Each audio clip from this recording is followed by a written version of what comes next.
angriber, laver cirkel, ønsker, så går det ind og tager fat i en side af fat. Når du når hertil, så er det vigtigt her med hånden. Hvis den her er bukket, så prøv at tage fat omkring din egen hånd, så prøv at mase. Så kan du mærke, så får du den.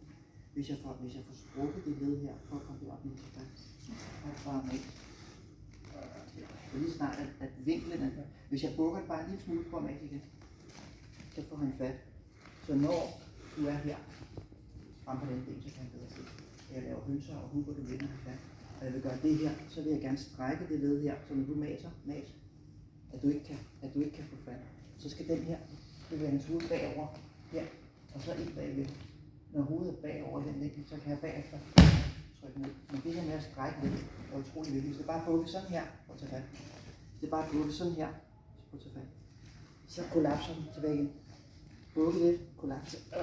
Ja, og igen, og jeg strækker, så bruger jeg ikke nogen kræfter overhovedet.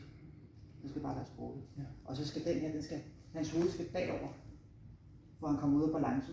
Og det gør min albu eller underarm. Og så bagefter, så trykker man ned.